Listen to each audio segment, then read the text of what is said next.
Hello there, Drew Hanish, Whiskey Lore, and time for, well, normally a Throwback Thursday, but for the next 3 weeks, I am going to be doing some comparison tastings. So it's kind of Matchup Monday moved to Thursday. But one of my favorite distilleries, Glenglassaugh, is rebranding and coming up with 3 new expressions to replace their old expressions. So I think I have figured out which one is kind of replacing the other from the old lineup to the new lineup. So over the next 3 weeks on Thursdays, I'm going to jump in and do some comparison videos between the old and the new. So the first that we're going to do is Evolution. Evolution is a 50% ABV. I did a video on that long ago, so you can look that up if you want to go into a really full deep dive into it. The purpose of these videos is to help people who are Evolution fans figure out what should they be buying that might be comparable to this moving forward. And the other one, got a little sample bottle here from them for Sandend. And so let's dive in and do a little bit of tasting. Now the first difference is that the Sandend is, and it's not plural sands, it's just Sandend, is 50.5% versus 50%. So I don't know that that little amount is going to make a big difference, but they chose that as what they wanted to do the proving on this at. Now this is one that was actually aged in ex-Tennessee barrels. And I go through that in the other episode where I basically talk about George Dickel barrels or Jack Daniels barrels, which were they using. And I sense that maybe they might use both, but I actually do get some Dickel notes out of this. Not on the nose. On the nose, I get more tropical fruit, a little pineapple coming in, and lemon,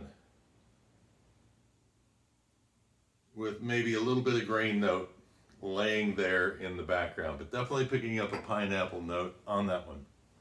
Now the reason that I chose these two to go up against each other, and I don't want to do this so I mix up the glasses, but you will see coloration wise they are very similar to each other. So this is my guess, is that this is the evolution of evolution. How about that?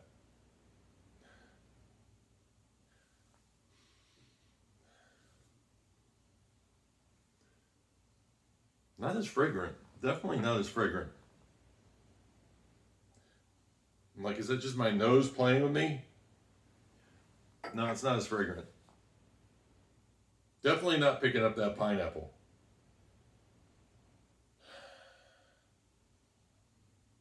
Maybe a little vanilla in there. I wonder if it's a dark note, maybe a fudgy note that I'm getting there. Yeah, not much there on the nose. Okay, let's jump in on the palate on this one.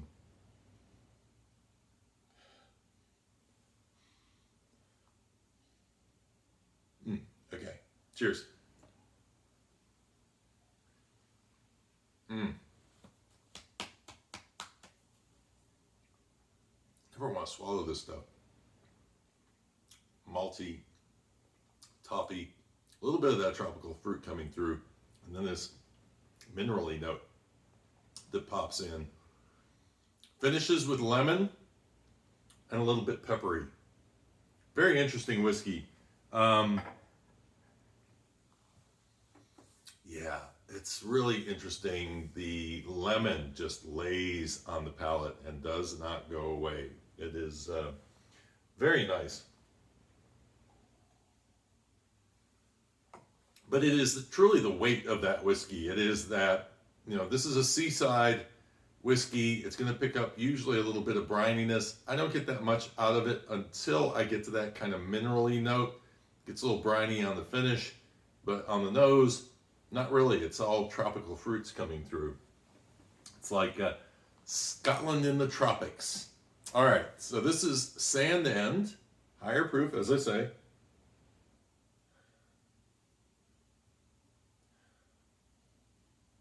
Yeah, still not really getting anything on the nose.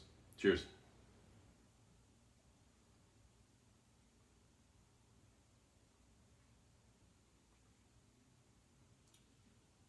Oh, interesting.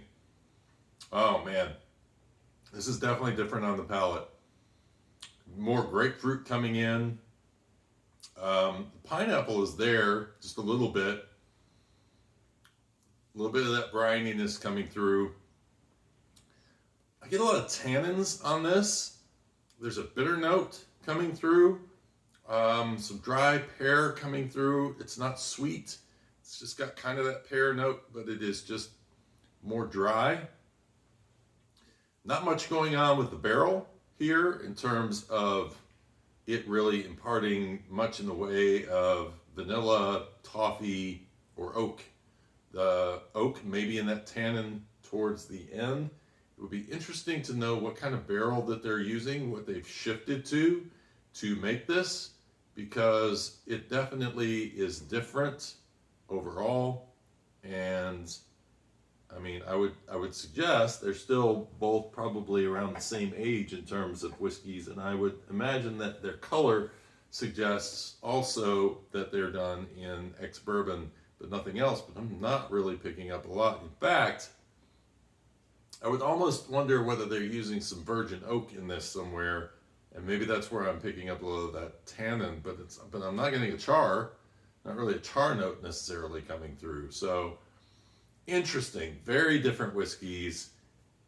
That's like that tropical might be there, but it's much more grapefruity than it is pineapple-y for me. So more Florida, less tropics.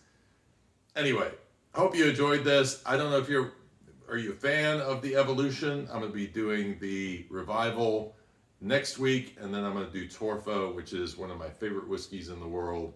And I am keeping my fingers crossed that the new one is somewhat close to that, because I cannot find bottles of Torfo around anymore. Hope you enjoyed this, and give me your thoughts. Thumbs up if you enjoyed it. Subscribe if you'd like to watch more. And until next time, cheers and Slainte.